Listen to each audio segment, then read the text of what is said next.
Magandang araw po mga kapatid. Happy pasalamat po unang-una sa lahat.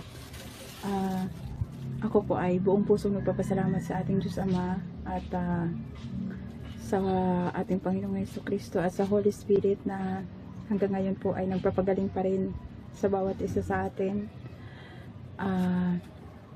Maraming salamat po sa gradual healing na binigay ng Panginoon sa aking mga magulang, sa nanay ko at tatay ko na may katarata, si Nestor Dalumpinis at si Evelyn Dalumpinis na may bukol sa tagiliran. Unti-unti pong gumagaling ang kanilang mga karamdaman at yun po ang unang-unang pinagpapasalamat ko. At ikalawa po, yung pag-iingat sa amin sa araw-araw ng buhay natin dito sa mundo. Maraming salamat sa Diyos sa kagandahang loob na palagi ay pinagkaloob sa atin. Nawa tuluyan ang gumaling ang aking mga magulang. At salamat din kay Brother Willie dahil noon pa man ay hiningi ko na sa kanyang yung prayer request ko noon na pagalingin ang katarata ni Nestor Dalumpinis. At ito naman ay nagbunga. Salamat Brother Willie at sa mga kapatiran. Ang tanging hiling ko naman ngayon nawa ako ay makaparian sa Bulacan at mabautismuhan na loobin nawa ng Panginoon. Maraming salamat sa mga kapatiran. At gusto ko na rin po i-congratulate si Brother Willie sa project niya na malapit na matapos, yung chapel. Thank you Lord kasi ginabayan niya ang bawat isa sa atin, ang bawat kapatiran, kahit na magkakalayo ay nandyan ang Panginoon para tayo ay pagbuklurin, pag-isahin. Maraming salamat sa inyong lahat mga kapatid. Happy pasalamat. Gusto ko man sanang kunin yung video ng nanay at tatay ko pero kasi hindi naman sila masyadong marunong sa cellphone, mabuting-ting. Kaya ako na lang po in behalf of my parents, maraming salamat sa inyong lahat at lalong-lalo na sa ating Diyos Ama at sa Panginoong Jesucristo at sa Holy Spirit na nasa likod ng lahat ng mga pagpapagaling. Thank you, Lord, at saka happy pasalamat po ulit mga kapatid. Ingatan po tayo ng Panginoon. Nawa ay nasa mabuti po tayong kalagayan lahat. Hanggang dito na lang po. Bye-bye.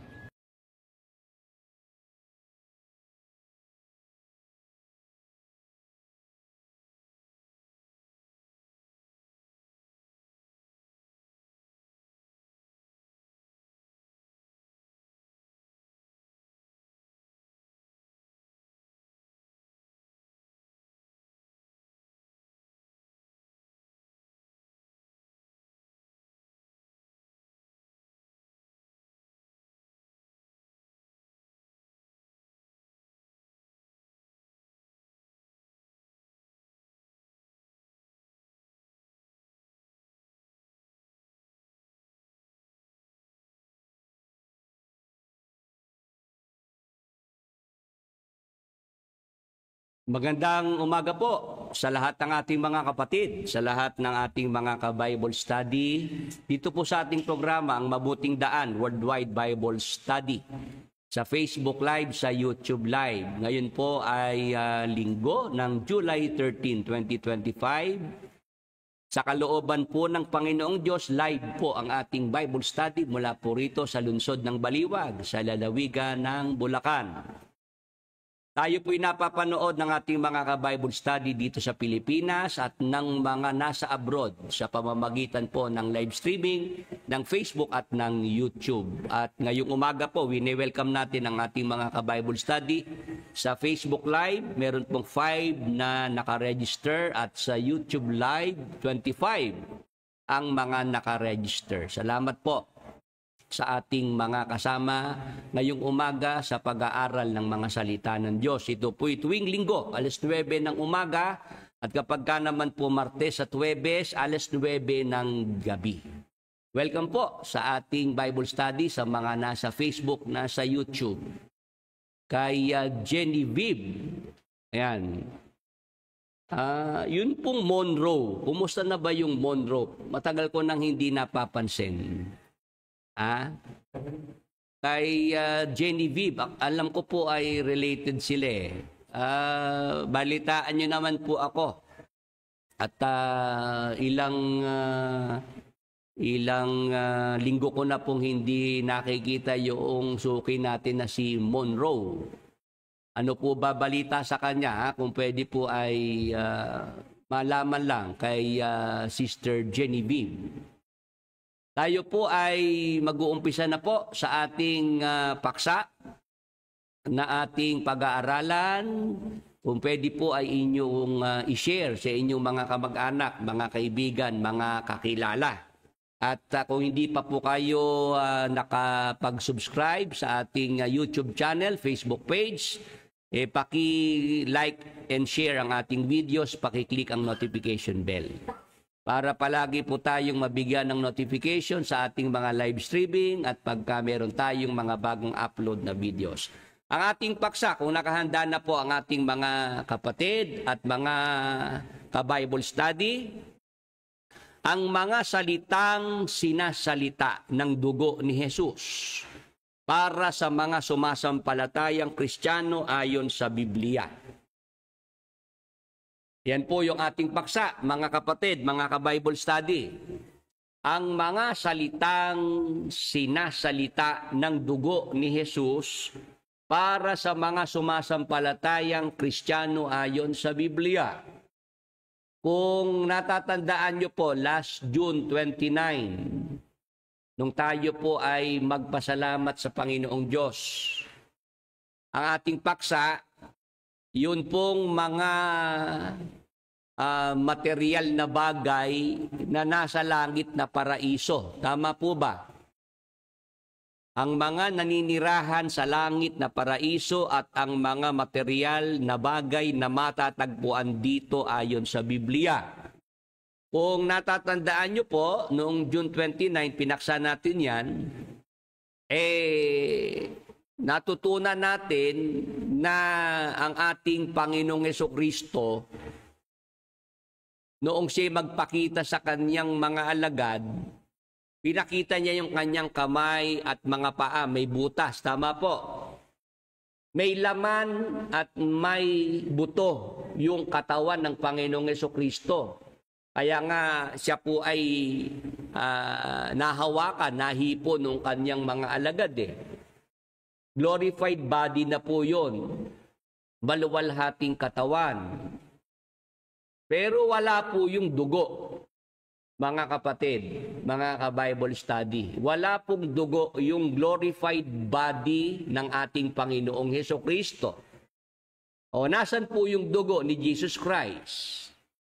O, sa ating paksa noong nakaraang June 29, nasa langit na yun. Ang dugo ng Panginoong Hesukristo, nasa langit. Bakit po nasa langit? Kasi merong tabernakulo sa langit, may mga kagamitan doon, winisikan ng dugo ng Panginoong Hesukristo. Ipinangwisik sa tabernakulo sa langit at sa mga kagamitan doon sa tabernakulo sa langit. Amen.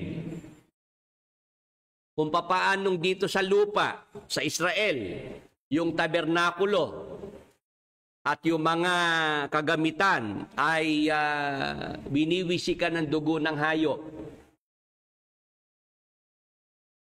Yung tabernakulo sa langit, yung mga kagamitan po doon, winisikan naman ng dugo ng ating Panginoong Hesukristo. Maliwanag po ba yan sa ating mga kapatid, sa ating mga ka-Bible study?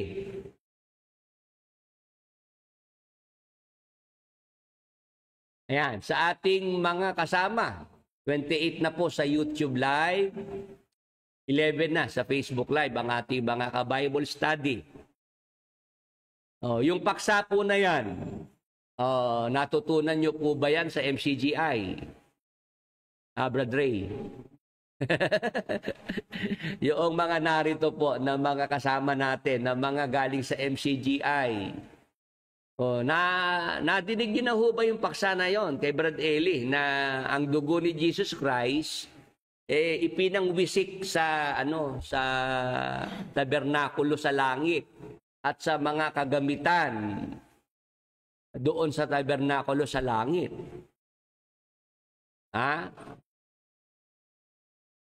Yun po yung patotoo na na hindi nga tayo duplicate, no? Kasi may nagsasabi, duplicate lang naman ang mga tinuturo ni Willie Santiago eh. Kinopya lang niya kay Brad Eli. Paano pong duplicate? Paano kopya? Wala nga ganun turo si Brad Eli. Matagal akong nakasama ni Brad Eli, 19 na taon. Wala siyang ganung paksa. Hanggang sa makamatayan na niya, wala naman siyang ganung paksa tungkol sa dugo ng ating Panginoong Hesukristo kung saan napunta yun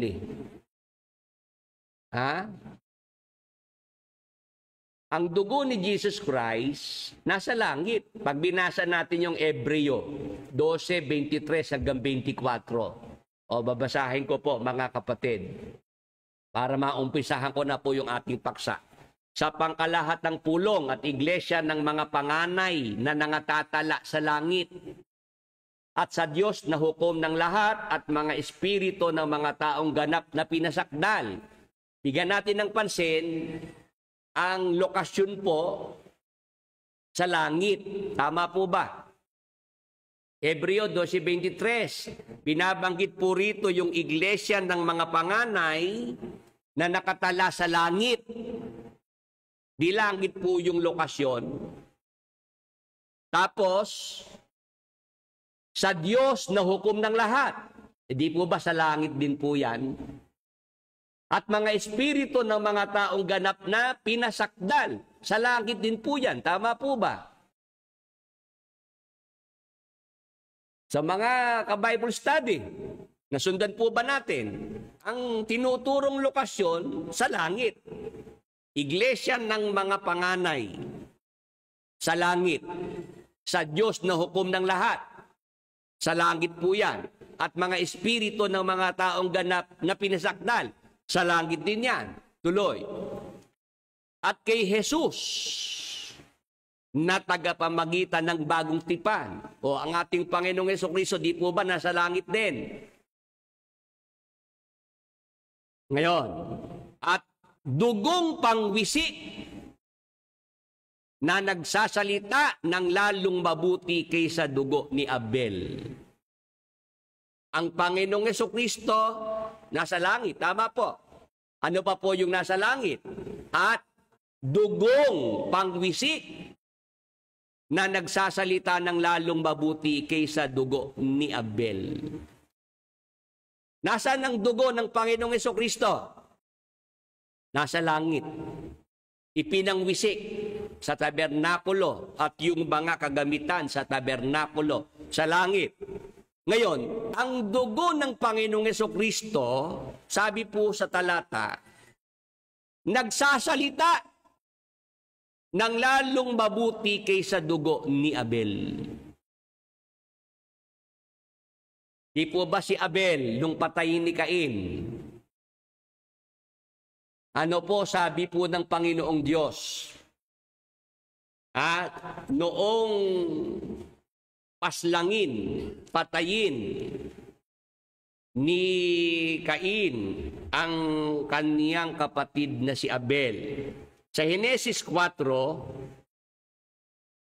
9 hanggang 10, at sinabi ng Panginoon kay Cain, saan naroon si Abel na iyong kapatid? At sinabi niya, aywan ko, ako ba'y tagapagbantay ng aking kapatid? At sinabi niya, anong iyong ginawa? Ang tinig ng dugo ng iyong kapatid ay dumadaing sa akin mula sa lupa. O yung dugo ni Abel, nagsalita iyon, dumaing yun sa Diyos.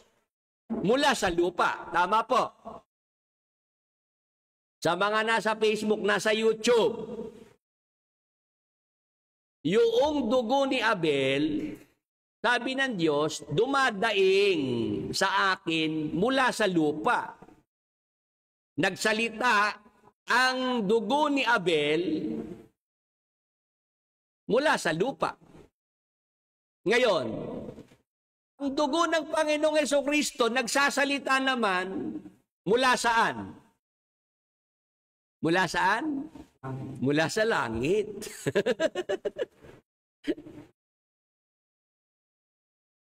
Meron na po ba ngayong natututunan ngayong umaga sa ating mga ka-Bible study?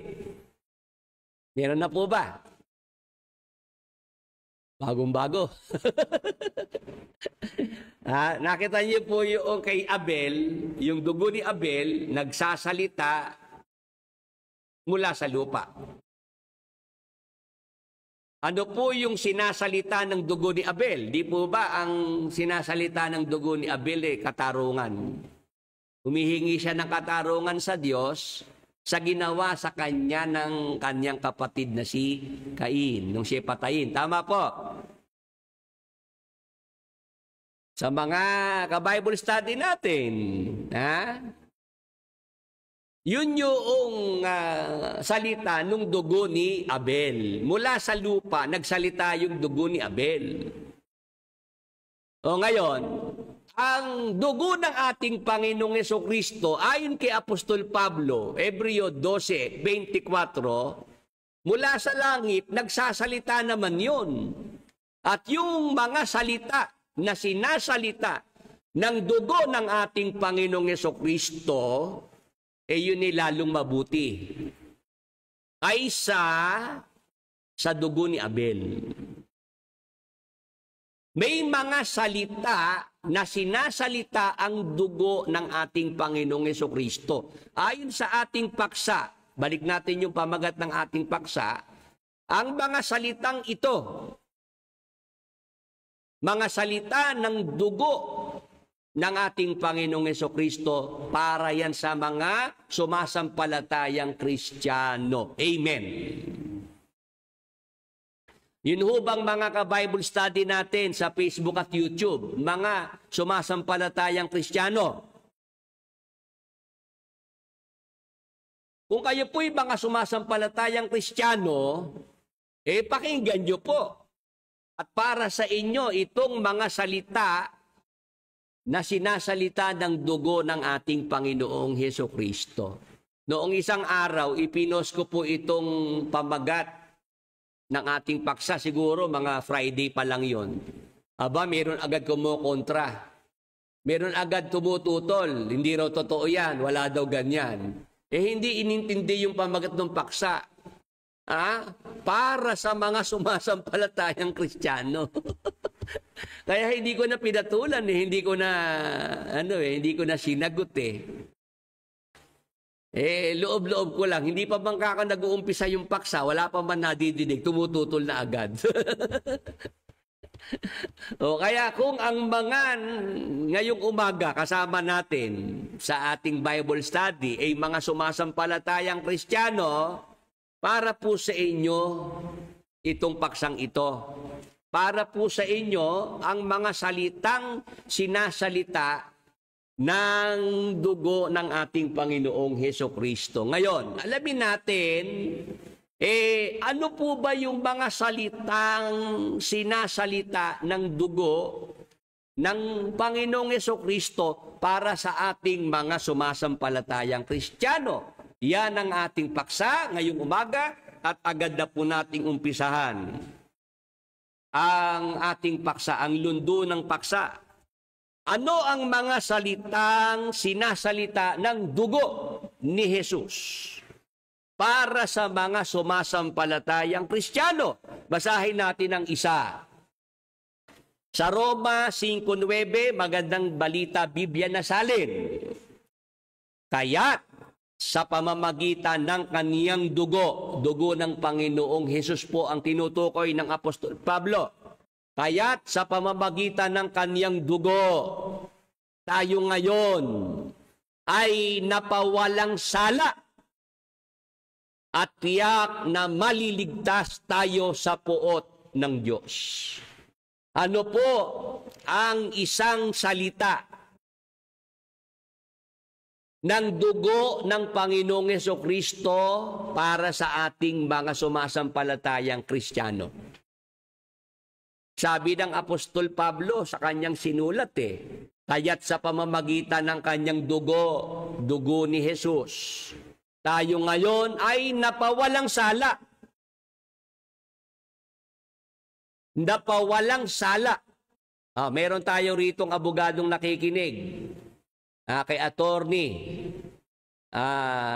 Enrico Lingan. Abogado po siya.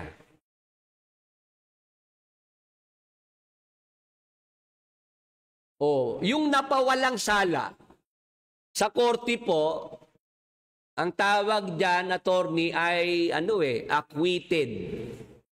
Absuelto, no? Absuelto, acquitted. Pinawalang sala. Tama ba yun, attorney? Ayan, tama po. Ayan, sabi ko sa inyo, may attorney Ayan. Bakit ko po, yan, yung term na yan na acquitted, pinawalang sala, tumatak sa isip ko.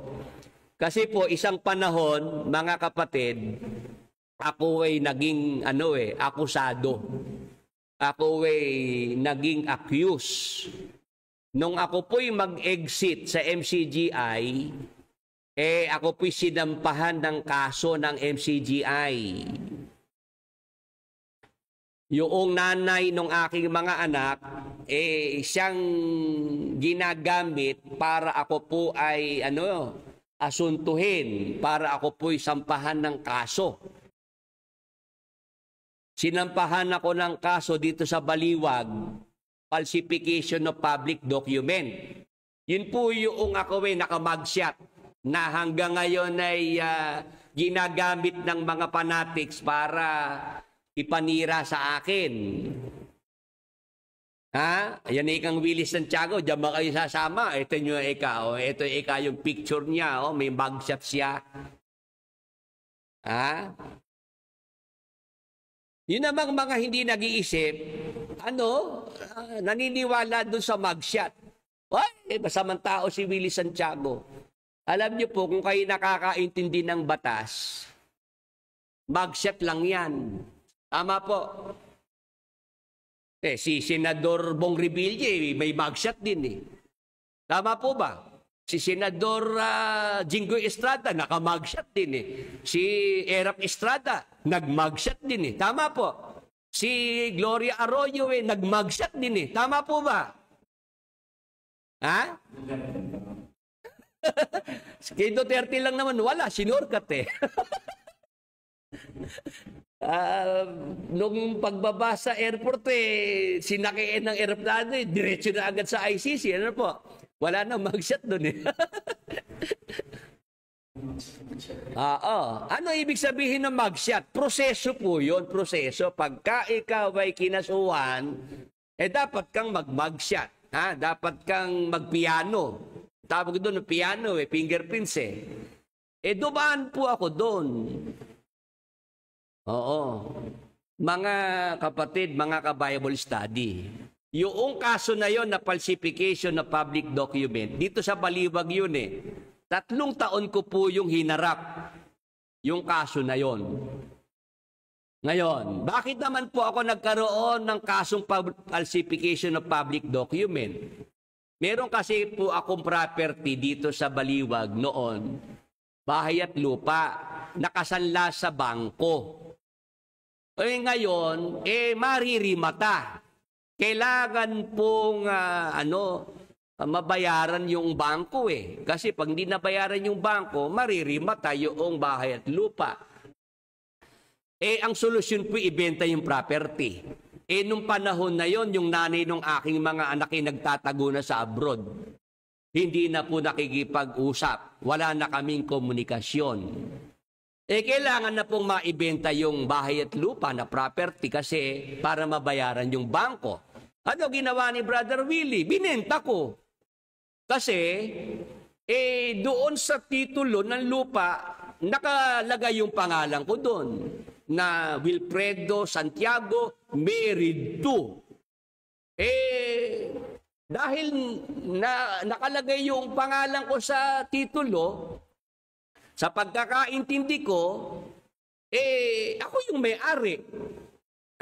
Noong titulo, yung married to, yun ni description lang na may asawa ko, na ako'y kasal doon. Kasi may tinanong din ako mga nakakaintindi Sabi noong mga nakakaintindi, Brother Willie, kung yan ay conjugal property, ang dyan, matibay dyan kung spouses. Spouses. Married to lang naman nakalagay Ayan, si attorney, sumasagot. Tama po kayo. Ayan, no? Doon ako, meron akong mga kaibigan, kakilalang nakakaintindi ng batas. Kung nakalagay dyan sa titulo ng lupa, spouses, conjugal yan. Pero Wilfredo Santiago, married to, yan? May dyan. Ang sinasabi dyan description ni Wilfredo Santiago na siya may asawa at kasal. Pero hindi nangangahulugan na conjugal yan. Kaya malakas ang loob ko na ibenta yung property. Dito sa Baliwag, para nga mabayaran yung bangko. Mga ka-Bible study. Ngayon, hindi ako sinampahan ng kaso. Noong nani nung aking mga anak at binenta ko raw yung property na yun hindi ko siya hiningi yung kanyang pagsangayon. Hindi ko raw siya kinonsulta. Di noong kami magkaharap na sa hukuman kay Judge Telan ng Baliwag. Sabi sa akin ni Judge Telan, Mr. Santiago, ba't mo naman binenta yung property? Sabi ko, Judge, nabasa ko yung pangalan ko sa property. Pagkakaintindi ko, akin yun. Meron din nakalagay, married to Sabi ko, Judge, ang pagkakaintindi ko dyan, description lang yun. Tumango yung Judge tumango. Napatango ko yung Judge, napasang-ayon ko Ayun. Kaya noong labasan na po ni judge ng desisyon, at natapos na po yung presentation ng mga ebidensya. O eto na po, ang desisyon ni Judge Telan. Wherefore, premises considered, the accused Wilfredo Santiago is hereby acquitted of the charge. So ordered, Baliwag, Bulacan, January 8, 2018. Mario Pozzolo M. Telan, presiding judge. Yan, mga kapatid, mga ka-Bible study. Yan po yung sinasabi ko na desisyon na nilabas ni Judge Telan para ako po ay maging acquitted dyan po sa kaso na yan, falsification of public document. Kaya halimbawa, nandiyan pa rin po yung aking mugshot, kinakalat sa social media. Ito po yung desisyon ng korte Amen.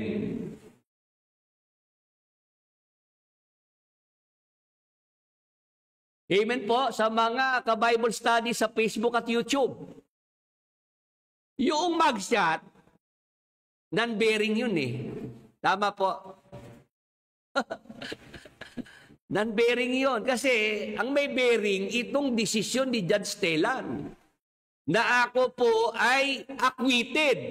Pag sinabing acquitted, ikaw po ay pinawalang sala. Wala kang kasalanan. Amen. Praise the Lord. Hallelujah.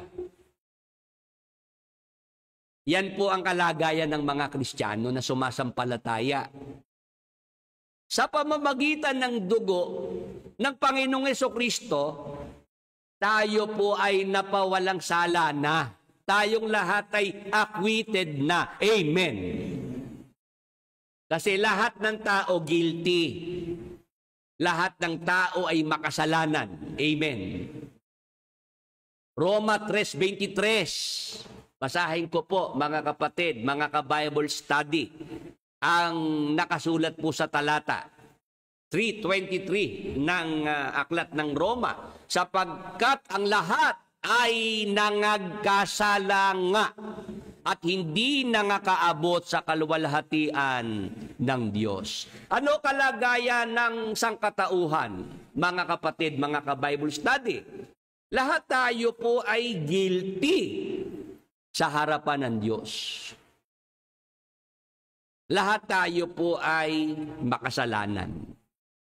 Kaya dahil tayo guilty, ang hatol po sa guilty, yun pong parusa na apoy na walang hanggan. Naintindihan po ba natin yon? Meron na pong hatol sa mga makasalanan, yung ikalawang kamatayan. O ngayon, nandyan ang dugo ng Panginoong Hesukristo. Ang sinasalita ng dugo ng Panginoong Hesukristo, tayo po ay mga napawalang sala na. Ibig sabihin, meron pa po bang naiwang kasalanan? Meron pa po bang natirang kasalanan? Nagkakaintindihan po.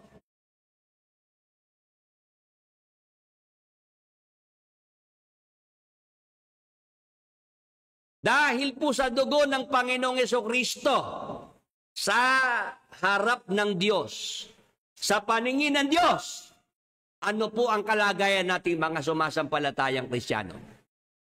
Tayo po'y mga napawalang sala na lahat. Lahat tayo po'y acquitted na. Amen. Anong katunayan? Galatia 2:16. Basahin natin. Gayunman, alam naming ang tao'y pinapawalang sala dahil sa pananampalataya kay Hesukristo at hindi dahil sa pagsunod sa kautusan. Kaya't kami rin ay sumasampalataya kay Kristo Jesus upang mapawalang sala sa pamamagitan ng pananampalataya sa Kanya at hindi sa pamamagitan ng pagsunod sa kautusan. Sapagkat ang tao'y hindi pinapawalang sala dahil sa pagsunod sa kautusan. Mga kapatid, mga ka-Bible study, maliwanag po ba itong talatang binasa natin o ipapaliwanag pa?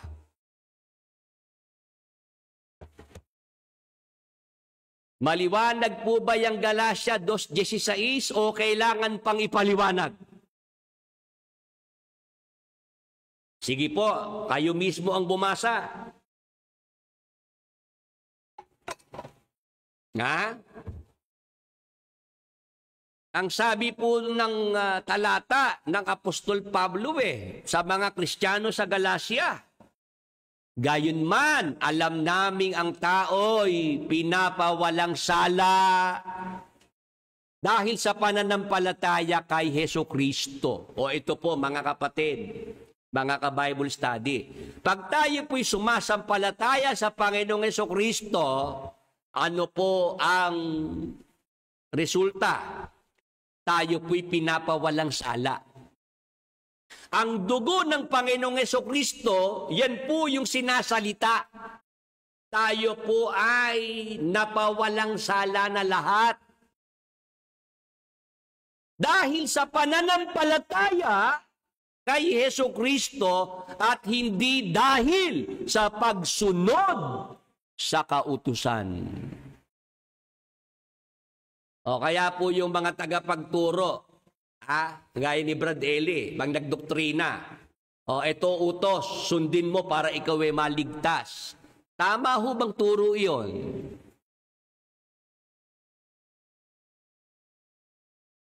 Yung mga nandyan po sa ating Facebook at YouTube na mga ka-Bible study. Kung meron kayo napapakinggan mga tagapagturo, ito utos. Sundin para maligtas. Tama ho bang turo iyon?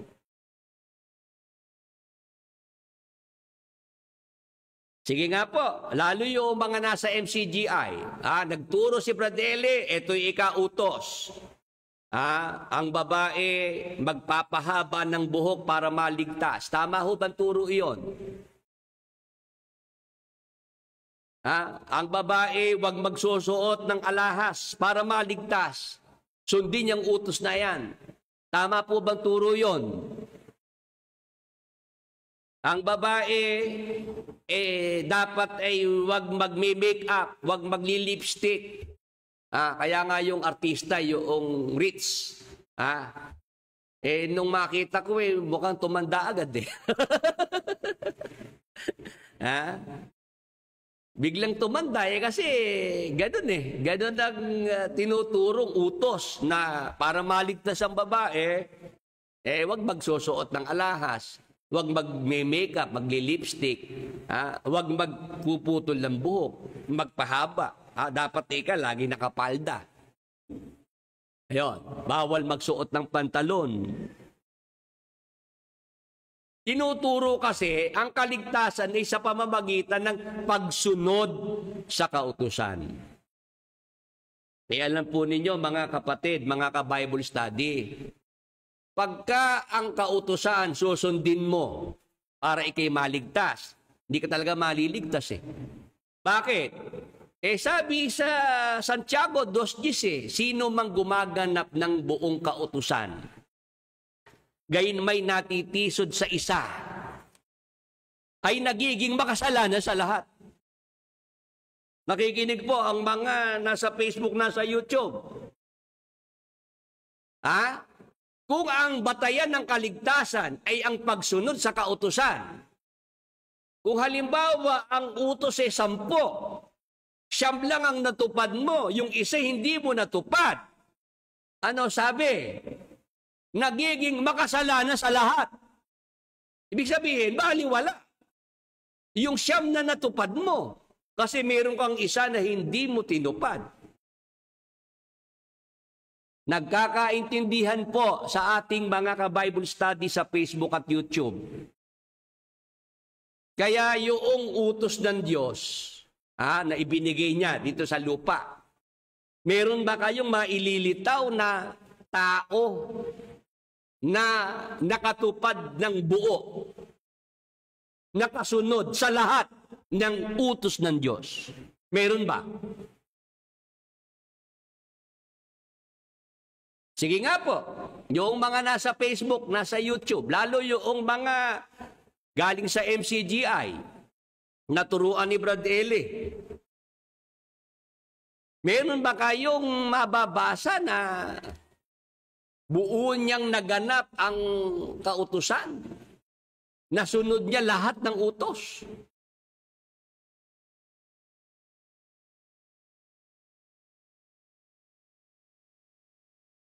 Ang kaligtasan po, mga kapatid, mga ka-Bible study, kasi para ikaw masabing ikaw ay ligtas, may kaligtasan na pagka ikaw ay napawalang sala sa lahat ng kasalanan. Amen. Para mapawalang sala ka, kailangan pananampalataya sa Panginoong Hesukristo.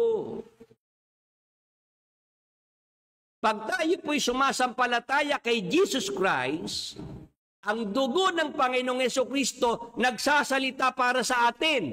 Ano sinasalita nun? Tayo pong lahat ay pinawalang sala na. Tayong lahat ay acquitted na. Kaya, meron na ba tayong kaligtasan, mga kapatid? Sigurado na po ba, tiyak na po ba ang kaligtasan ng mga sumasampalatayang Kristiyano? Kasi, nung sumampalataya tayo sa Panginoong Hesukristo, ito po ang deklarasyon, ito po pahayag. Tayo po'y pinawalang sala na. Ang dugo ni Jesus Christ nagsasalita para sa atin na tayo po ay napawalang sala na. Paano pa tayo paparusahan sa impyerno? Paano pa tayo paparusahan sa dagat-dagatang apoy? Tayo ngayon napawalang sala na. Ang paparusahan sa impyerno, ang paparusahan sa dagat-dagatang apoy, yun pong mga makasalanan. Yung mga hindi napawalang sala. Kasi ang mga napawalang sala, yung mga sumasampalataya sa Panginoong Hesukristo. Amen. Praise the Lord. Hallelujah. Yan ang dapat nating maintindihan. Sa harap ng Diyos, sa mata ng Diyos, tayo pong lahat na mga sumasampalataya napawalang sala na. Ang nakikita sa atin ng Diyos, pag tayo po ay tumatawag sa Kanya, ang nakikita sa atin si Jesus Christ. Kasi sa ating pagsampalataya sa Panginoong Hesukristo, ano ginawa ni Jesus Christ? Sa pamamagitan ng Kanyang dugo, pinawalang sala niya tayo. Amen. Amen po sa mga nasa Facebook, nasa YouTube. Dapat ganyan po tayo. Ang iniisip natin, tapos na ang issue tungkol sa kasalanan. Tama po ba? Tinapos na ng Panginoong Hesukristo yun sa MCGI hindi pa tapos. Kaya kailangan, lagi nilang tinatanong nun si Brad Eli, Brad Eli, kasalanan po ba itong aking kumain po kasi ko nung nung Jollibee Brad Eli, nagkasala po ba ako?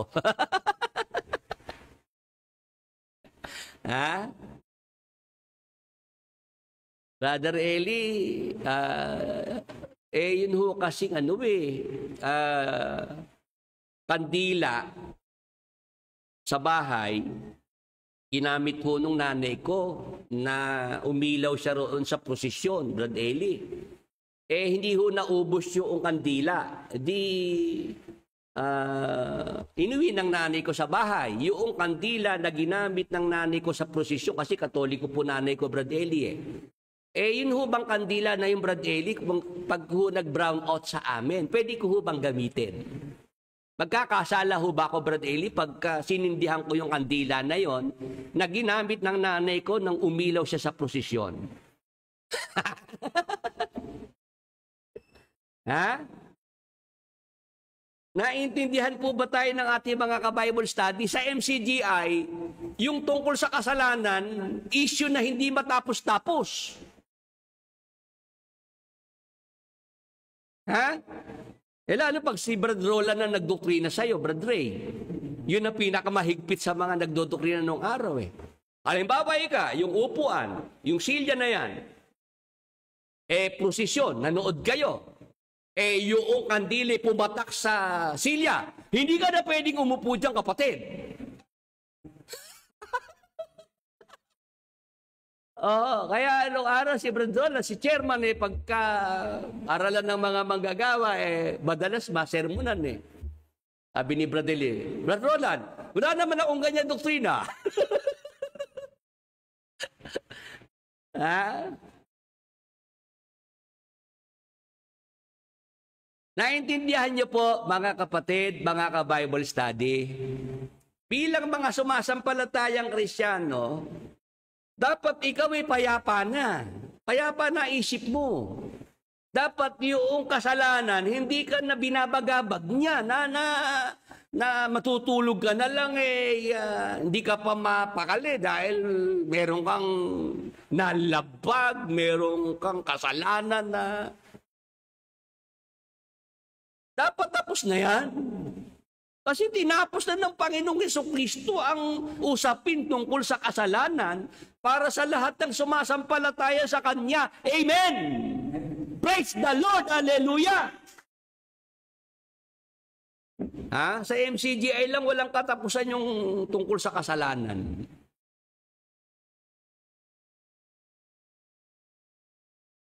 Brad Eli, magpipiesta po sa amin. Bawal po sa atin dahil kasalanan yun, di po ba? Turo ni Brad Eli yun nanghihiram po ng mga gamit ng kasirola yung kapitbahay namin, Brad Eli. Pwede ho bang ipahiram yung mga kasirola? Wag daw pahiramin dahil piyesta nga nila yun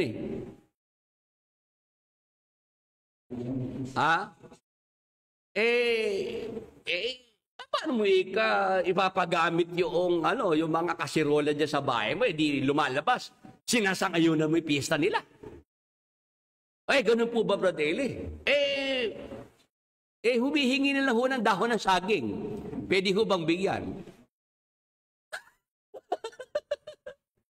Kasi pambabalot na suman kaya dahon ng saging. Hindi pwede.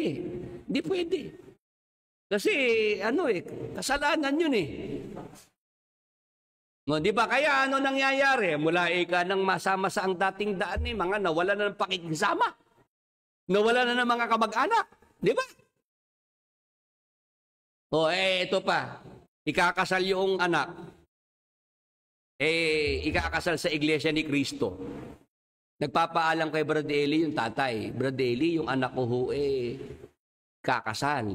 Pwede ho bang ihatid ko sa altar dahil ako po tatay yung anak ko na yun paborito ko pong anak yun Sabi ni Brad Eli, kapatid, kalaban ng Iglesia ni Cristo Ba't ka naman papasok sa kapilya ng mga Iglesia ni Cristo? Saka kasalanan yun. Ano nangyari? Yung tatay, kasal nung anak niya babae, hindi siya dumalo sa kasal. Hindi niya sinamahan, hindi niya inihatid yung anak niyang babae doon sa kapilya. Kasi pinagbawalan ni Brad Eli. Dahil kasalanan yun. Sa atin, Brad Willie, namatay yung kamag-anak namin, papasok sa simbahan. Pwede ba ako pumasok doon? Sabi ko, Eh bakit? Malulusaw ka ba kung pumasok ka sa simbahan? Ha? Yung baka ako'y kagaya sa pelikula na pag si Dracula napasok sa simbahan maaagnas. Ah. Wala namang ako problema dun di ba? Ang masama ka ho kapatid, kung ikay nandoon sa simbahan, yung mga ribuldo doon nung kaharap mo lumuhod ka. Di ba? At nagplus-plus ka. Yung kako ang masama, pero pumasok ka lang dahil namatay yung kamag-anak ninyo, pumasok ka lang, di ba? Wala namang problema kako doon. Kasi nga nanggaling sa MCG ay yung ibang mga mga kasama natin. Tinatanong ako kung parehas din kami ni Brad Eli ng sasabihin. Eto mga kapatid, mga ka-Bible study. Sa mga sumasampalatayang Kristiyano, matagal na pong tinapos ni Jesus Christ ang usapin tungkol sa kasalanan. Para sa mga sumasampalatayang Kristiyano, tayo po ay mga pinawalang sala na sa pamamagitan ng pananampalataya kay Kristo Jesus at hindi sa pagsunod sa kautusan. Ang dugo ng ating Panginoong Jesucristo nagsasalita. Tama po ba? Ano po ang isang salita na sinasalita ng dugo ng Panginoong Jesucristo sa ating mga Kristiyano? Tayong lahat ay napawalang sala na. Ngayon, ang tanong, ano pa ang isang salita na sinasalita ng dugo ng ating Panginoong Jesucristo para sa ating mga sumasampalatayang Kristiyano? Basa sa Apokalipsis 1:5. Magandang balita Biblia. At mula kay Jesucristo ang tapat na saksi, ang panganay na anak, ang unang binuhay mula sa mga patay at pinuno ng mga hari sa lupa. Iniibig niya tayo at sa pamamagitan ng kanyang dugo ay pinalaya niya tayo sa ating mga kasalanan. Ano po ang ating nabasa?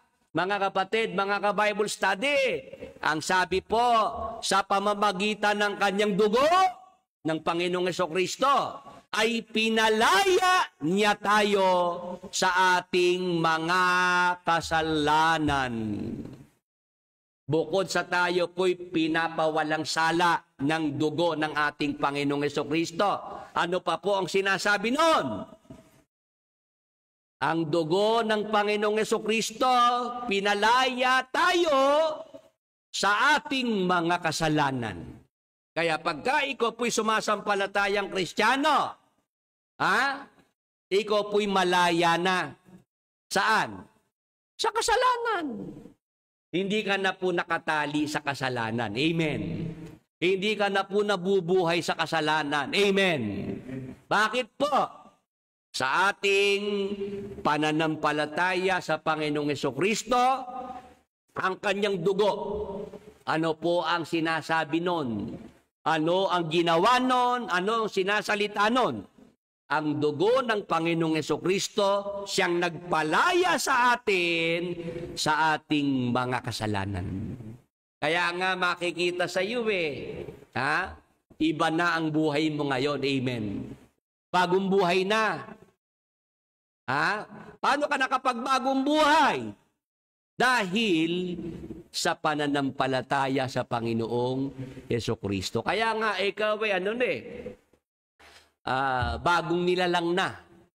Ikalawang Korinto 5:17. Basahin ko po mga kapatid, mga ka-Bible study. Kaya't kung ang sino man ay na kay Kristo, siya'y bagong nilalang. Ang mga dating bagay ay nagsilipas na at narito silipawang naging mga bago. O dahil sa dugo ng Panginoong Jesucristo, tayo po'y pinalaya sa ating mga kasalanan o tayo po'y bagong nilalang na. Hindi ka na po alipin ng kasalanan. Amen. Hindi ka na lasinggero ngayon. Tama po ba? Hindi ka na sugarol. Tama po ba? Ha? Usong-uso po ngayon ng online, ano po? Online gambling, online sabong, ano po? Tingnan nyo nangyari sa mga sabongero na yan, di po ba? Kung ilan po yung mga nawawala, na nasa Taal Lake na pala. Dahil po dyan sa pagsasabong na yan. Hindi ka na, hindi ka na alipin kayo ng sugal. Hindi ka na alipin ng alak, ng bisyo. Hindi ka na alipin ng kasalanan. Dahil sa pamamagitan ng dugo ng ating Panginoong Hesukristo, tayo po ay pinalaya na sa lahat ng ating mga kasalanan. Amen. Praise the Lord. Hallelujah. Ngayon, ano pa po ang mga salitang sinasalita ng dugo ng ating Panginoong Hesukristo para sa ating mga sumasampalatayang Kristiyano? Yan po ang ating itutuloy. Time check. 10:00 na po, mag-break saglit sa pamamagitan po ng isang short video. Pagkatapos po ng short video, tutuloy po natin ang ating paksa.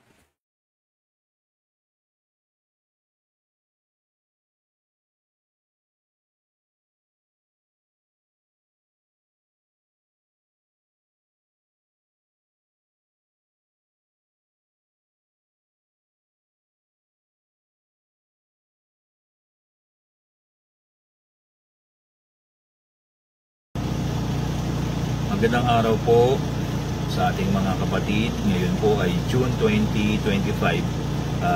Pasalamat ng kapatiran, kapurihan po at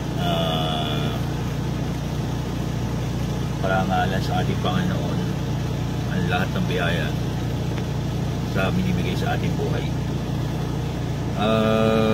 Sa araw-araw ng aking pamumuhay, hindi po talaga nawawala ang pagsubok, pero sa ating puso ay hindi po tayo nawawala ng pag-asa at mayroon din kapayapaan sa ating puso.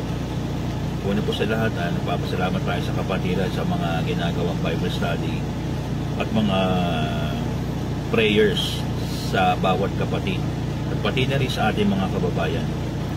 Maraming salamat sa ganung bagay ay nairaraos natin ang mga hiling na nakikinig sa online, kahit paano na natitiyak natin na Holy Spirit ang ating Panginoon na nagpapagaling ng mga sakit sa ating online. Ako nga po, meron po ako ikukwento sa inyo. Noong nakaraan pong January 2025, 6 months ago, ay nabayayaan pa po ako ng isang anak na babae na pinanganak po sa ospital. Doon nga po, nagkaroon po kasi ng konting komplikasyon ng bata. Na-stay pa ng 1 linggo sa ospital. So alam na po natin yan, may konting pangamba sa aking puso at may mga gastusin din. Kaya tinawagan ako ni Brother Willie, nag-usap kami sandali, nag-video call. Bandang huli sinabi niya sa akin, Brother Lito, ipag-pray over natin yung mga dinadala mo ngayon, makaraos ka sana. Alam niyo po, ang inaantay ko po kasi sa araw na yun, may release na yung bata. Maging maayos po sana ang lahat para po makauwi na kami. Mga ilang minuto lang po after ng prayer po namin ni Brother Willie sa online, ayun, sa video call kami, mga 30 minutes approximately, nagchat po ang asawa ko, pwede na po daw kami lumabas. Alam niyo po, ang laking ginhawa po kasi pag tumagal pa po siya doon, talagang medyo mahihirapan po ako. Kasi simpleng tao lang po tayo, nakakaraos lang din sa buhay. Ayun, tuwa po ako nun. Sabi ko, iba talaga kapag may prayer. Kaya tayo po, kahit na tayo ay parang minsan nakakaramdam tayo ng wala na solusyon o wala tayong makuha na pinansyal na panggasto sa ating pangangailangan, meron pong dadating yun nga po, talagang may tutulong din, makakatuwa ka ng paraan at nakaraos naman po ako sa ganung sitwasyon. Kahit nga po ngayon, medyo mahirap kumita, medyo nag-struggle po ako financially ngayon. Pero nababayaran naman po yung bills sa every month na nangyayari sa aming buhay. Tsaka yung mga bata, kung meron mga kasakitan ng konti, ni-pray over, nakikinig ako sa ating Bible study. Yun nga po, nairaraos din. Yun po ang lamang natin sa iba. Nag-pray over. Bibigyan po tayo ng pagkakataon sa ating mga hinihiling. At natutupad lang po sa akin po, natutupad po. Yun nga po, huwag po tayo mawawala ng pag-asa, huwag po tayo mapanghihinaan sa buhay. Kahit na minsan talaga nakakaramdam tayo ng kapaguran. Huwag po tayo mawawala ng pag-asa. Lagi po tayo manatili sa ating samahan, sa pakikinig na binibigay ng Holy Spirit.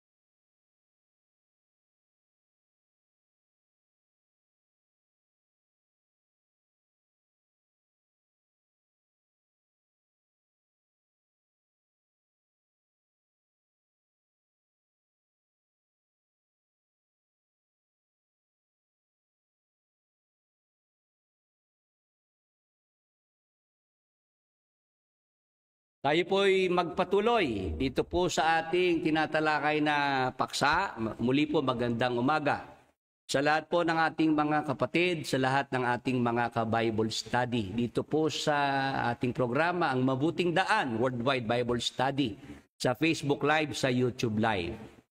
Acknowledge po natin ang ating mga ka-Bible study. Sa YouTube Live, meron pong 50 na nakaregister, 5 po. Sa Facebook Live naman po, 14 ang ating mga nakaregister.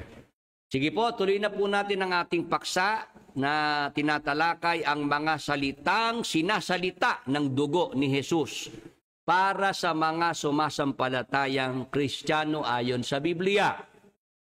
Nabasa po natin na ang dugo ng Panginoong Hesukristo, nagsasalita yon para sa ating mga sumasampalatayang Kristiyano. Ang isa pong nabasa natin, tayo po ay napawalang sala na sa lahat ng ating mga kasalanan. Tapos po, tayo ay pinalaya na sa lahat ng ating mga kasalanan sa pamamagitan po ng ating pananampalataya sa ating Panginoong Hesukristo. Ngayon, ano pa po yung isa pang salita na sinasalita ng dugo ng Panginoong Hesukristo para sa mga sumasampalatayang Kristiyano?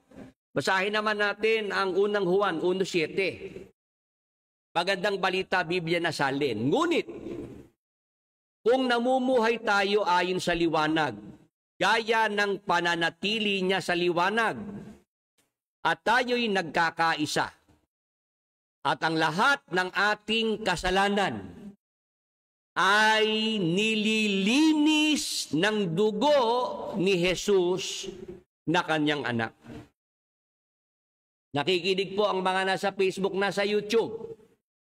Ang dugo ng ating Panginoong Hesukristo, ano po sinasalita nun para sa ating mga Kristiyano? Tayo pong mga sumasampalatayang Kristiyano, ang lahat ng ating mga kasalanan, nililinis ng dugo ni Jesus na kanyang anak. Ang mga Kristiyano po, mga kapatid, mga ka-Bible study, na mga sumasampalataya, ano po ang kalagayan? Malinis na eh. Tama po. Paano po nalinis? Nilinis ng dugo ng Panginoong Jesucristo sa lahat ng kasalanan. Amen. Amen po sa mga nasa Facebook, nasa YouTube. Mag-amen naman po yung mga sumasang-ayon.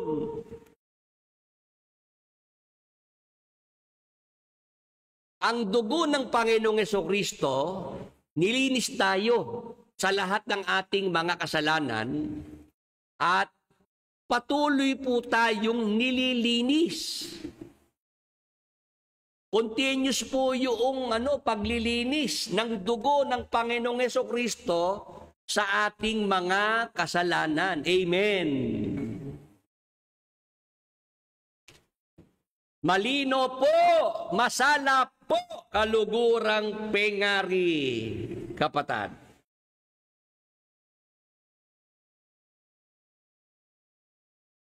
Kapag ka po tayo mga kapatid, mayroong nagawang kasalanan at yung kasalanan na yun ay ating ipinahayag, atin pong ikinumpisal mismo sa Diyos.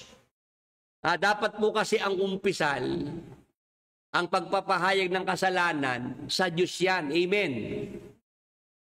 Ito po yung hindi napapansin ng mga nasa MCGI. Ewan ko kung ako lang nakapansin. Noong araw, sabi ni Brad Eli, mali ang mga Katoliko pag nangungumpisal sa pare. Kasi tao lang ika yun eh. Di ba? Dapat nangumpisal sa Diyos. Sabi ni Brad Eli. Kaya yung mga Katoliko, umalis sa Katoliko, pumunta sa MCGI. Kasi mali na mangumpisal sa pare. Ngayon, pagka nasa MCGI ka na, yung kasalanan mo, kay Brad Eli mo naman ikukumpisal. Naloko na.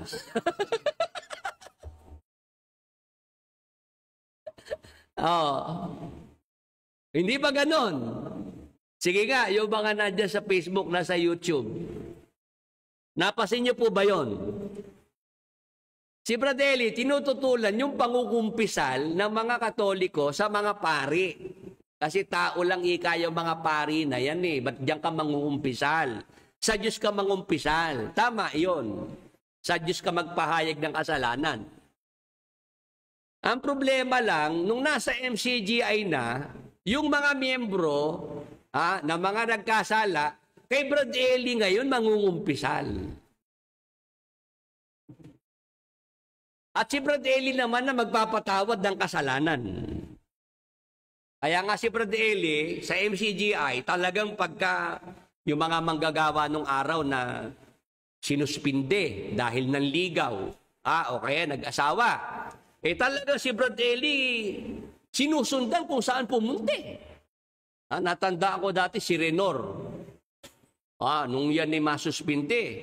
Sabi, hanggang Baguio sumunod sa amin eh. Hanggang Baguio sinundan kami. Para lang makahingi kay Brad Eli ng tawad. Para lang siya maalis yung kanyang suspensyon. Ganun kalaki ang kapangyarihan ni Brad Eli. Para sundan ka hanggang Baguio. Yan ang sinasabi natin na mga kawirduhan diyan sa MCGI. Double standard no? Double standard. Sa paring Katoliko, bawal mangumpisal. Pero kay Brad Eli pwede. Tapos si Brad Eli pa ang lumalabas na nagpapatawad ng kasalanan.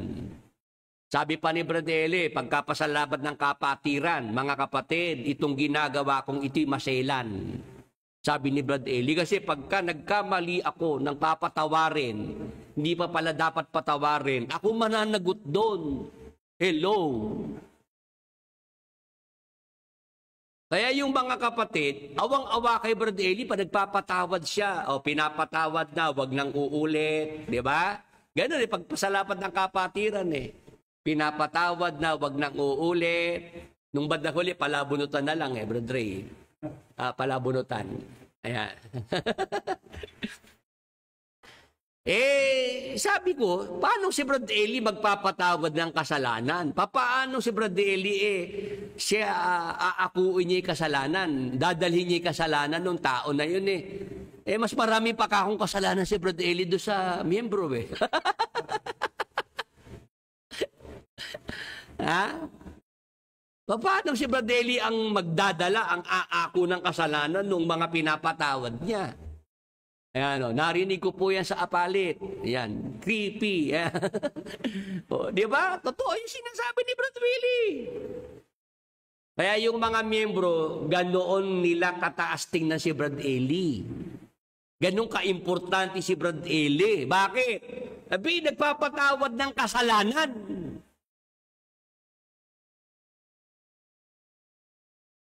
Samantalang sa Biblia po, mga kapatid, mga ka-Bible study, ang Diyos po ang nagpapatawad ng ating mga kasalanan. Sa pananampalataya natin kay Jesus Christ, ang dugo ni Jesus Christ, may ginagawa po yun. Ano po? Inuhugasan. Nililinis ang ating mga kasalanan. Patuloy-tuloy po yung paglilinis ng dugo ng Panginoong Jesucristo sa ating mga kasalanan. As long na tayo po ginagawa nating ikumpisal yun. Ipahayag yun sa Panginoong Jesucristo. Amen. Kaya ang kasalanan po'y walang naiiwan sa sumasampalataya Walang nananatili kasi nandyan ang dugo ni Jesus Christ para linisin. Tuloy-tuloy na linisin ang lahat ng ating mga kasalanan. Amen.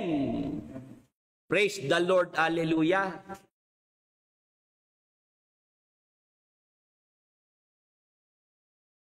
Noong nabunot, hindi pinapatawad. Grabe ang iyak ng kapatid. Kaloko.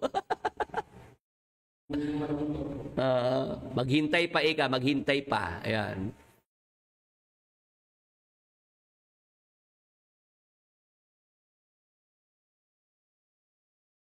Ayan ang ating gustong maintindihan ng ating mga kasama ngayong umaga. Ang mga nasa MCGI kasi pasensya na. Ano sila sin conscious. Sin conscious. Ang kanilang isip nakapokus sa kasalanan. Hindi po dapat gano'n ng Kristiyano. Dapat ang Kristiyano ay God-conscious. Dapat Christ-conscious. Amen.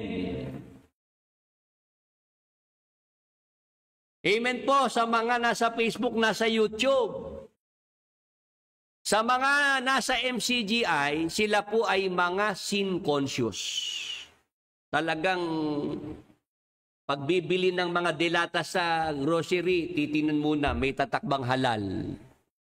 Kasi magkakasala ka pagka kumain ng mga may tatak ng halal. Bumili ng sabon, nakita may halal, binitewan. May tatak ng halal yung sabon. Oo. Bumibili ng kape, nakakita may tatak ng halal, binitawan.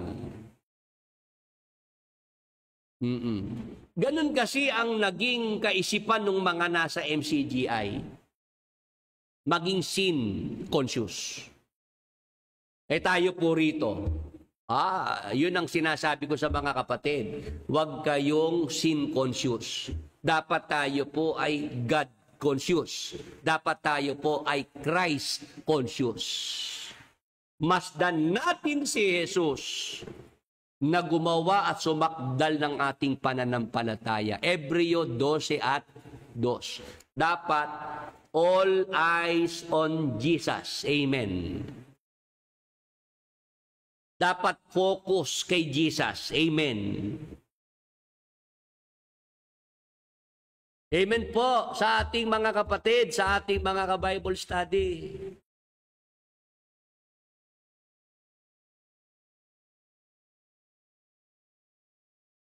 Ang dugo ng ating Panginoong Jesucristo, ano po ang sinasalita niyan para sa ating mga Kristiyano na sumasampalataya? Pagdating sa kasalanan, lahat tayo po ay malinis na. At patuloy tayong nililinis ng dugo ng Panginoong Hesukristo. Tuloy-tuloy po yung paglilinis ng dugo ng Panginoong Hesukristo sa ating mga kasalanan. Katunayan po sa Hebreo 9:14, basahin po natin. Higit ang nagagawa ng dugo ni Kristo sa pamamagitan ng walang hanggang espiritu, inialay niya sa Diyos ang kanyang sarili bilang handog na walang kapintasan.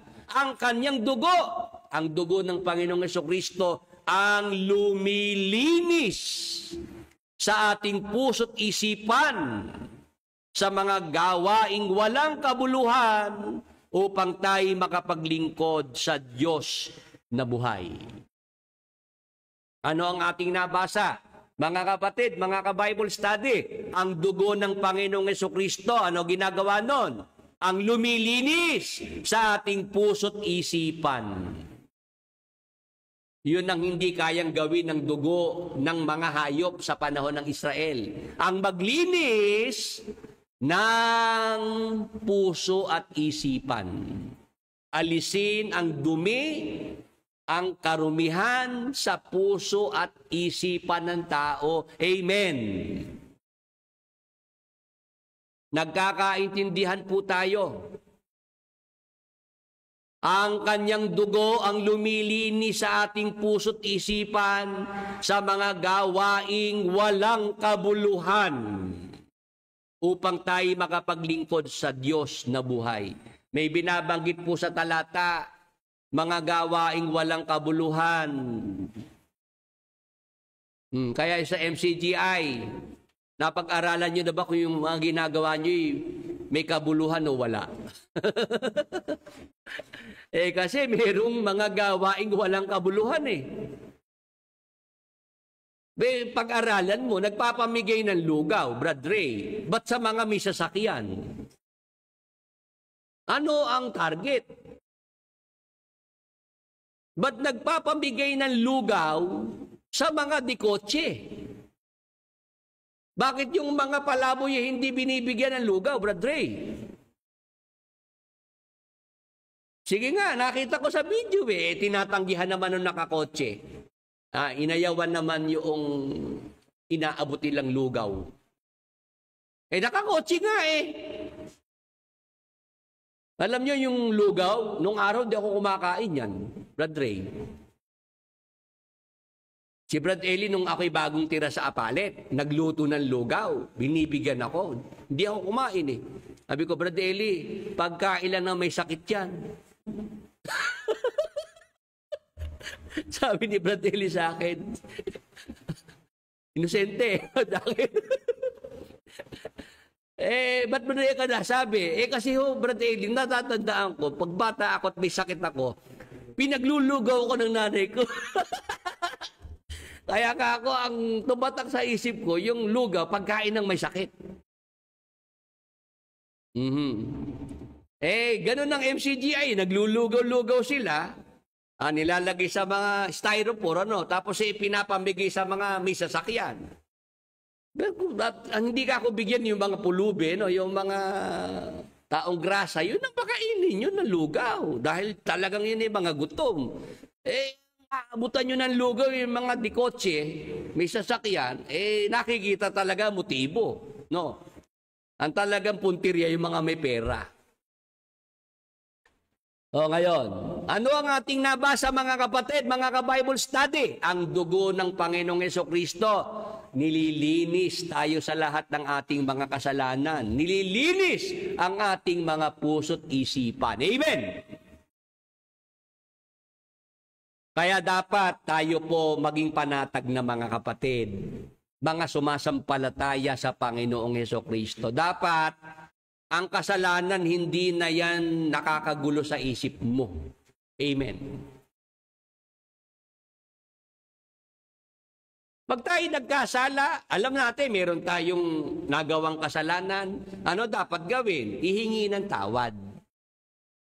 I-confess sa Diyos, sa Panginoong Hesukristo, ihingi natin ng tawad. At ang dugo naman ni Jesus Christ, lagi naman niyang nakahanda para linisin lahat ng ating mga kasalanan. Kaya walang maiiwan kahit isang kasalanan sa isang sumasampalatayang Kristiyano. Amen. Kasi tuloy-tuloy ang paglilinis ng dugo ng Panginoong Jesucristo sa lahat ng ating mga kasalanan. Ngayon, ang ating tanong, ano pa ang iba pang mga salita na sinasalita ng dugo ng Panginoong Jesucristo para sa mga sumasampalatayang Kristiyano? Basahin naman natin ang Efeso 1:7. Ito po nakasulat, mga kapatid. Tinubos tayo ni Kristo sa pamamagitan ng kanyang dugo. At sa gayon ay pinatawad na ang ating mga kasalanan. Ganoon kadakila ang kanyang kagandahang loob. Mga kapatid, mga ka-Bible study, ano pa po ang salitang sinasalita ng dugo ng Panginoong Jesucristo? Sa ating mga Kristiyano, ang nakasulat po, tinubos tayo ni Kristo sa pamamagitan ng kanyang dugo at sa gayon ay pinatawad na ang ating mga kasalanan. Ang dugo ng Panginoong Jesucristo, ito po ang salitang sinasalita sa atin. Lahat ng ating mga kasalanan, tinubos na tayo. Amen. Lahat ng ating mga kasalanan, pinatawad na. Amen.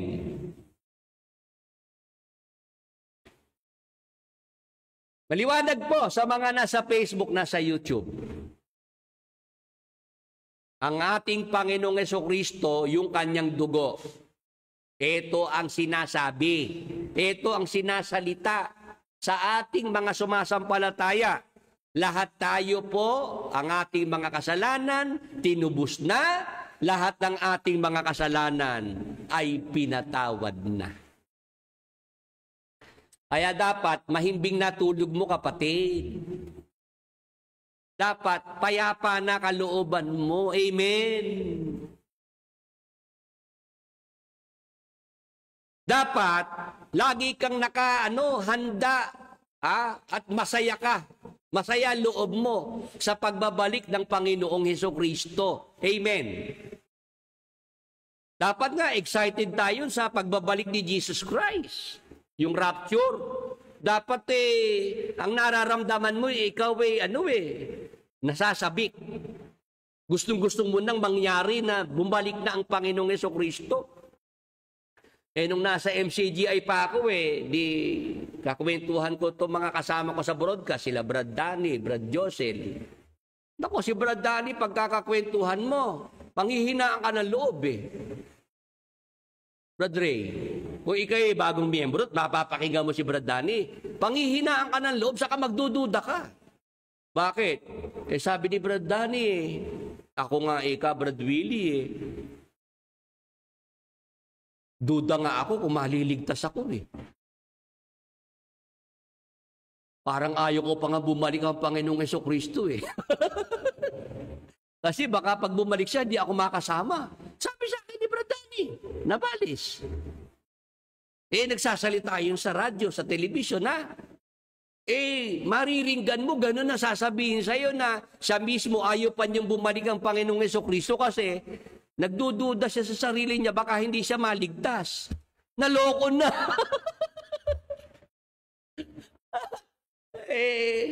Mabuti na lang ako hindi pinanghinaan ng loob. Nagbabautismo yun, nagbabautismo si Brad Danny, tapos ang salitang lumalabas sa bibig, siya alanganin siya sa kaligtasan niya at kung siya tatanungin, ayaw pa niya bumalik ang Panginoong Hesukristo. Samantalang si Apostol Juan, sabi niya, pumarito ka, Panginoong Jesus. Yun ang kay Apostol Juan, pumarito ka, Panginoong Jesus. Si Brad Danny, wag na muna, Lord. Baka ako hindi pa makasama maligtas. Yan ba ang gusto niyong mga makasama sa paglilingkod? Yung mga hindi sigurado sa kaligtasan? Ha? Bagay si Brad Eli, tinatanong Brad Eli, kayo po ba sigurado na sa kaligtasan nyo? Sabi ni Brad Eli, alam mo ang kaligtasan, matitiyak mo lang pag malapit ka na mamatay. Naloko na. Ang kaligtasan para kay Brad Eli, matitiyak lang ng malapit ng mamatay. Si Brad Eli po'y biglaan ng kamatayan Ha? Inatake sa puso Paano pang natiyak ni Brad Eli kaligtasan niya? Kayo ba, Brad Willie?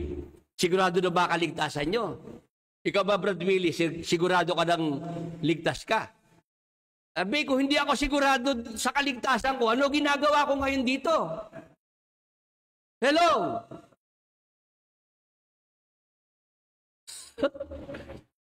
Kung ako hindi nakakatiyak ng kaligtasan ko, ano ginagawa ko ngayong umaga?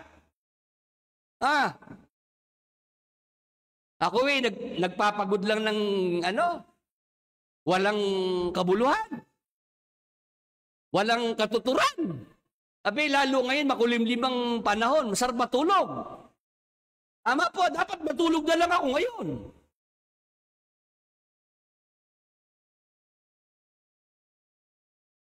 Kung hindi ko tiyak ang kaligtasan ko, di ba? Kaya nga ginagawa ko ito Kasi alam kong ako'y ligtas na.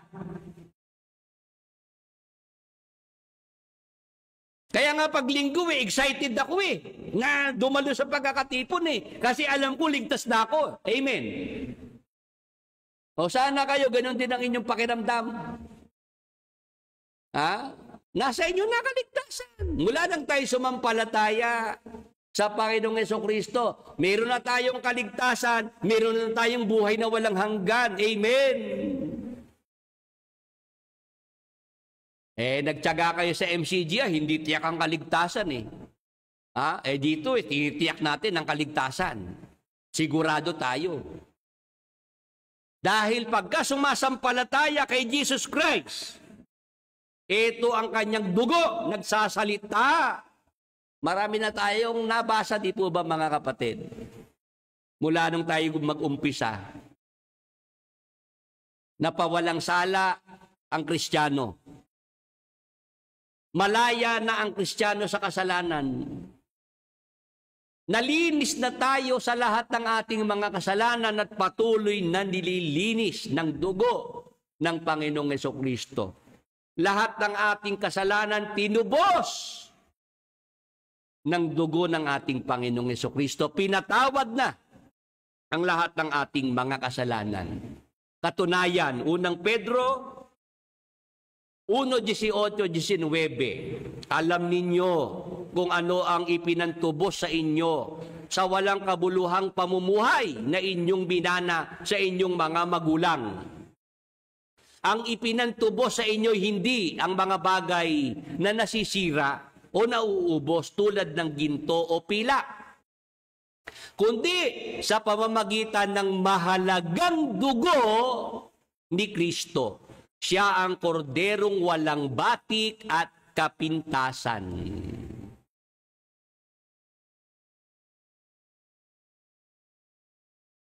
Ang dugo ng ating Panginoong Jesucristo, mahalagang dugo iyon. Yun po ang ginamit para tayo po'y matubos. Amen. Si Jesus Christ ang korderong walang batik at kapintasan. Siya ang kordero ng Diyos na nag-aalis ng kasalanan ng sanglibutan. Juan 1:29. Basahin natin. Mga kapatid, mga ka-Bible study, nang kinabukasan ay nakita ni Juan si Jesus na lumalapit sa kanya at sinabi, narito ang kordero ng Diyos na nag-aalis ng kasalanan ng sanglibutan. Kordero ng Diyos na nag-aalis ng mga kasalanan ng sanlibutan. Maawa ka, sa amin. Ayun, naalala ko pa yun sa simbahan. Nung ako ay Katoliko pa, nung ako ay estudyante pa sa St. Mary's Academy. First Friday, may simba kami doon, nagsisimba kami. Aming mga estudyante ng elementary. Ayun, kinaawit-awit po yung kordero ng Diyos na yon. Si Jesus Christ ang kordero ng Diyos. Ang kanyang dugo nag-aalis ng kasalanan ng sanlibutan. Ang kanyang dugo ang ginamit para ipantubos sa lahat ng ating mga kasalanan. Amen. Praise the Lord. Hallelujah. Mga kapatid, mga ka-Bible study. Kaya dapat ang mga Kristiyano, hindi na po pinoproblema ang kasalanan. Dapat hindi na gumugulo sa ating mga isipan yan eh. Bakit? Kasi matagal nang tinapos ng Panginoong Jesucristo ang issue tungkol sa kasalanan ng sangkatauhan. Sa ating mga sumasampalataya, lahat yan ay tinapos na ng Panginoong Jesucristo. Tinubos na niya, binayaran na niya. Siya na nga ang nagbayad para bayaran ang lahat ng ating mga kasalanan. Tubusin tayo sa lahat ng ating mga kasalanan sa pamamagitan ng kanyang mahalagang dugo. Ang tanong natin, mga kapatid, mga ka-Bible study, bukod sa kasalanan, saan pa tayo tinubos ng ating Panginoong Jesucristo sa pamamagitan ng kanyang dugo? Ang dugo ng Panginoong Jesucristo ginamit para tubusin lahat ng kasalanan ng mga sumasampalataya. Ang ating tanong, ano pa po ang tinubos ng dugo ng Panginoong Jesucristo para sa mga sumasampalataya, bukod sa kasalanan? Yan ang ating itutuloy next Sunday. Yun lang. Tuloy po natin at mahaba pa ito, mga kapatid, mga ka-Bible study, mag-aalas 11 na rin. Yung mga prayer request ng ating mga kasama, bigyan po natin ng pagkakataon sa programa. At itutuloy po natin ang ating paksang pinag-aaralan next Sunday, July 20. Mga kapatid, mga ka-Bible study, pag-aralan po natin saan pa tayo tinubos ng ating Panginoong Jesucristo bukod sa ating mga kasalanan. Yan ang ating ipagpapatuloy sa susunod pong linggo kung loloobin ng Panginoon. Samantala, ang mga prayer request, bigyan po natin ng pagkakataon sa ating programa. Para kay Lola Elizabeth Duelas, 70 years old, may bukol sa ovary. Sige po, pag-pray po natin. Sa pangalan ni Jesus, sa dugo ni Jesus, bukol sa ovary, inuutusang malusaw, mawala sa katawan ni Lola Elizabeth Duelas. Sa pangalan ni Jesus, sa dugo ni Jesus, ipagkaloob ang kagalingan. Be healed. In Jesus' mighty name. Thank you, Lord Jesus Christ. Amen. Kay Edita Gutierrez, epilepsy at di pagkatulog. Sige po. Sa pangalan ni Jesus, sa dugo ni Jesus, epilepsy, insomnia, inuutusang umalis at mawala sa katawan ni Edita Gutierrez. Sa pangalan ni Jesus, sa dugo ni Jesus, ipagkaloob ang kagalingan, mahimbing na pagtulog kay Edita Gutierrez. Be healed in Jesus' mighty name. Thank you, Lord Jesus Christ. Amen. Kay Kim Milanes, Brother Willie, ako po si Kim Milanes. Good news po dahil natapos ang appointment ko sa German Embassy. at for processing na ang aking visa. Salamat sa Diyos at sa mga panalangin natin. Ayan, praise God. Salamat sa Diyos, kapatid, at natapos na rin ang iyong interview sa German Embassy. At ano na yan, hintayin mo na lang yung approval ng iyong visa. No? Next. Pangkat TV, pasuyo po ng audio, wala po yata. Paki-reset nyo lang, Pangkat TV, kasi kayo lang po nagka-problema sa audio, ano? Para naman po kay Perla Kuribayashi, bukol sa breast. Sige, sa pangalan ni Jesus, sa dugo ni Jesus, bukol sa breast. Inuutusang malusaw at mawala sa katawan ni Perla Kuribayashi. Sa dugo ni Jesus, kagalingan ay ipagkaloob sa buong katawan ni Perla Kuribayashi. Be healed in Jesus' mighty name. Thank you, Lord Jesus Christ. Amen.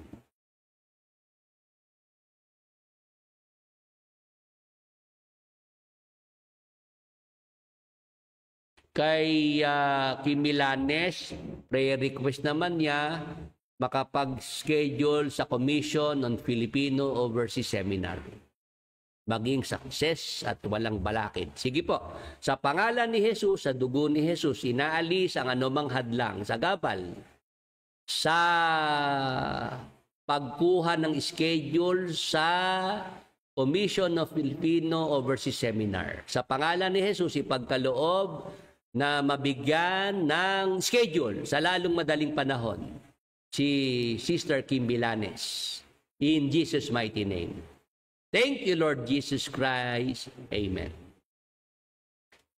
Sige po, sa ating mga nasa Facebook, nasa YouTube, magtaas na lang po kayo ng inyong mga kanang kamay. Kayo na po ang magsabi kung anong mga sakit karamdaman niya na ating uutusan sa pamamagitan po ng pangalan ng ating Panginoong Hesukristo. Kayo na po magsabi, mga ka-Bible study. Sa pananampalataya po gawin natin, ha? Sige po, sa pangalan ni Jesus, sa dugo ni Jesus, inuutosang umalis at mawala sa ating mga katawan, sa ating mga mahal sa buhay, anumang sakit, anumang karamdaman. Sa pangalan ni Jesus, sa dugo ni Jesus, ipagkaloob sa ating mga katawan, kagalingan, kasiglahan at kalakasan, ipagkaloob din sa ating mga mahal sa buhay. Be healed in Jesus' mighty name. Thank you, Lord Jesus Christ. Amen. Sige po, sa ating mga ka-Bible study, makikibalita po ako sa inyo. Kung kayo po'y tumanggap ng kagalingan sa Panginoong Jesus, instant healing, gradual healing, or answer prayer po tayo. Gawa lang po kayo ng video testimony para ipamalita natin ang kabutihan ng Panginoon. Magpasalamat tayo sa ating Panginoong Hesukristo. May pahabol, Jolene Alcantara Lingad, gallbladder stone. Sige po, sa pangalan ni Jesus, sa dugo ni Jesus, gallbladder stone, inuutusang malusaw at mawala sa katawan ni Jolene Alcantara Lingad.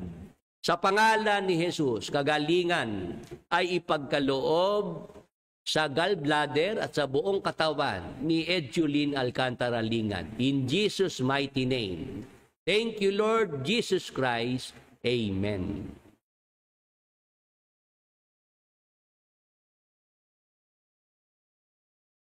Sige po, salamat po sa ating mga ka-Bible study na nakasama natin ngayong umaga.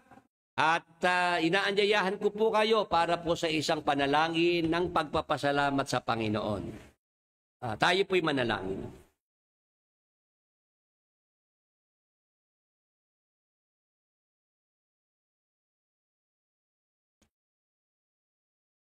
Panginoon naming Diyos, Amang Banal, na dakila at makapangyarihan sa lahat. Sa pangalan ng aming Panginoong Hesukristo, sa kapangyarihan ng Espiritu Santo, Sa dugo ni Jesus, tanggapin mo po, Ama, ang aming taos-pusong pasasalamat sa mabuting pagkakataon na ipinagkaloob mo po sa araw na ito na kami muling makapag-aral at matuto kami ng iyong mga banal na salita. Ama, ipagkaloob mo po na ito po'y matanim sa aming mga puso't isipan, maging gabay po namin sa aming mga patuloy na paglilingkod sa iyo. Ama, salamat po sa iyong kabutihan. Salamat po sa iyong pagmamahal. Amang banal, sa mga oras na ito, idinadalangin po namin ang lahat ng mga nakinig ng pangangaral ng iyong mabuting balita. Ang aming mga mahal sa buhay, mga kaibigan, mga kamag-anak, maging ang aming mga kaaway. Ama, maawa ka po sa bawat isa sa kanila. Liwanagan mo po, Ama, ang kanilang mga pag-iisip. Hipuin mo po ang kanilang mga puso. Bigyan mo po sila, Ama, ng pagkakataon na ikaw ay kanilang makilala at mapaglingkuran. Maunawaan nila ang iyong banal na kalooban. At sa lalong madaling panahon, Ama, silang lahat ay matawag mo rin at makasama po namin sa aming mga ginagawang mga paglilingkod sa iyo. Ama, pagpalain mo po ang iyong banal na gawain, ang pangangaral ng iyong mabuting balita. Magpadala ka pa ng mga manggagawang makakatulong sa pangangaral. Tumawag ka pa, Ama, ng mga karagdagang mga kapatid na magtataguyod ng iyong banal na gawain. Ama, pagpalain mo po ang lahat ng mga nagmamalasakit, sumusuporta, nagtataguyod sa iyong banal na gawain. Pagpalain mo po, Ama, ang aming mga kabuhayan, mga negosyo at mga trabaho. Gawin mo po kaming pagpapala, Ama, sa iyong iglesia at sa aming mga mahal sa buhay. Ama, sa umaga pong ito, ang lahat ng aming mga suliranin, mga problema, sa iyong mga kamay, ipinagkakatiwala na po namin. Sa dugo ni Jesus, ipagkaloob mo po, Ama, ang agarang mga solusyon, mga kasagutan sa mga problema na pinagdaraanan ng bawat isa sa amin. Patuloy ka po, Amang, magpagaling ng aming mga sakit at mga karamdaman at ng aming mga mahal sa buhay. Amang banal, sa aming pagtatapos, sa aming paghihiwa-hiwalay na pansamantala, muli po sa iyong mapagpalang mga kamay, ipinagkakatiwala namin ang aming mga buhay at kapalaran. Sa dugo ni Jesus, patuloy mo pong ingatan ang bawat isa sa amin. Ingatan mo rin po ang aming mga anak. Huwag mo pong pababayaan na sila'y mapahamak, na sila'y maligaw ng landas. Ipagkaloob mo po, Ama, ang aming mga anak. Muli namin makasama at maakay din po namin sa aming mga paglilingkod sa iyo. Amang banal, sa umaga po ito, kami po'y sumasampalataya ng buong puso na ang lahat ng aming mga kahilingan ay yun na pong ipinagkaloob sa bawat isa sa amin. Salamat po, Diyos Ama. Salamat po, Diyos Espiritu Santo. Salamat po sa pangalan ng aming Diyos at Panginoong Jesucristo. Amen.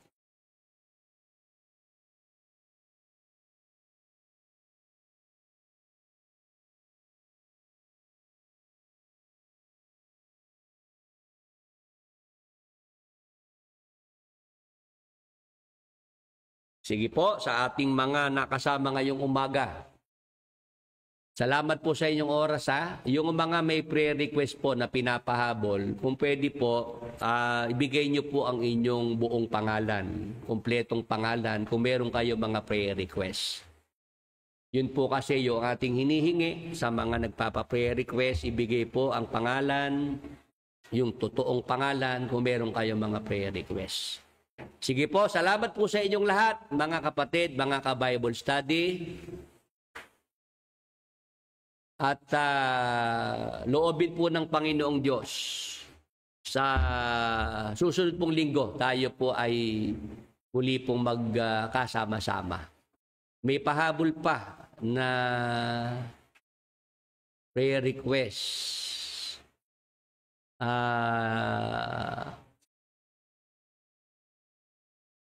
Willie Ocampo, ayan, para po sa operasyon sa batok. Sige po, sa pangalan ni Jesus, sa dugo ni Jesus, ipagkaloob na maging matagumpay ang isasagawang operasyon sa batok kay Brother Willie Ocampo. Sa pangalan ni Jesus, sa dugo ni Jesus, tulungan ang mga doktor na magsasagawa ng operasyon. In Jesus' mighty name. Thank you, Lord Jesus Christ. Amen. Paalam na po sa inyong lahat, mga kapatid, mga ka-Bible study. Salamat po sa inyong mga panalangin. Salamat po sa inyong mga tulong pinansyal para makapagpatuloy po ang ating pangangaral ng mga salita ng Diyos sa Facebook at YouTube. Pagpalain po tayong lahat ng ating Panginoon. Magandang araw po sa inyong lahat.